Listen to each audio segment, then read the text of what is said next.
Switcher L Hindi motivational story L emotional story L stories in Hindi heart touching story। पति की मृत्यु के बाद तानिया ने रंग बिरंगे कपड़े पहनना छोड़ दी थी। सिंदूर मिट गया था, लेकिन उसने ससुराल को कभी नहीं छोड़ा। अपनी सास और छोटे देवर रोहन को ही अब अपना परिवार मान चुकी थी। रोहन उस समय 21 साल का था जब उसका भाई चल बसा। तानिया और रोहन के बीच उम्र का बहुत ज्यादा अंतर नहीं था, लेकिन तानिया हमेशा उसे एक जिम्मेदार, समझदार और सुलझा हुआ इंसान मानती थी। वो अक्सर अपने मन की बातें रोहन से ही कह देती थी, चाहे वह रसोई की थकान हो या दिल का अकेलापन। उस दिन शाम को बादल कुछ ज्यादा ही गरज रहे थे, बिजली कड़क रही थी और चारों ओर एक अजीब सी खामोशी थी। गांव के घर में बिजली गुल होना आम बात थी, लेकिन आज तानिया कुछ ज्यादा ही बेचैन लग रही थी।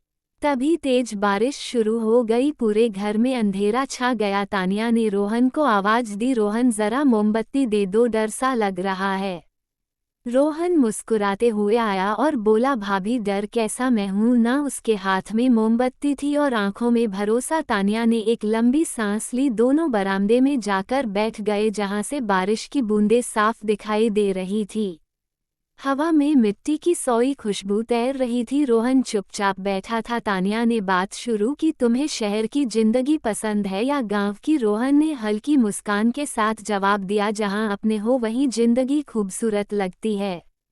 तानिया को पहली बार उसकी बातों में अपनापन से ज्यादा कुछ महसूस हुआ। उसे लगा जैसे कई सालों का खालीपने से जवाब में भर गया। अचानक बिजली की एक तेज चमक हुई और तानिया का हाथ रोहन के हाथ से टकरा गया। दोनों ने एक दूसरे की आंखों में देखा। एक पल को सब कुछ रुक गया। उस रात की बारिश तानिया के दिल में एक नई उमंग लेकर आई थी।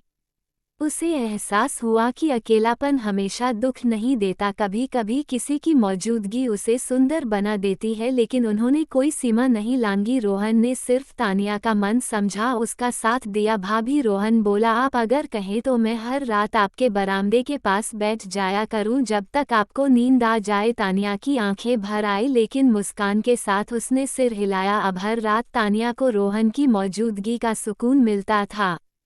वो बातें करते, चाय पीते, कभी कभी कोई किताब पढ़ते। लोगों को लगा कि भाभी देवर की जोड़ी में गहरा स्नेह है।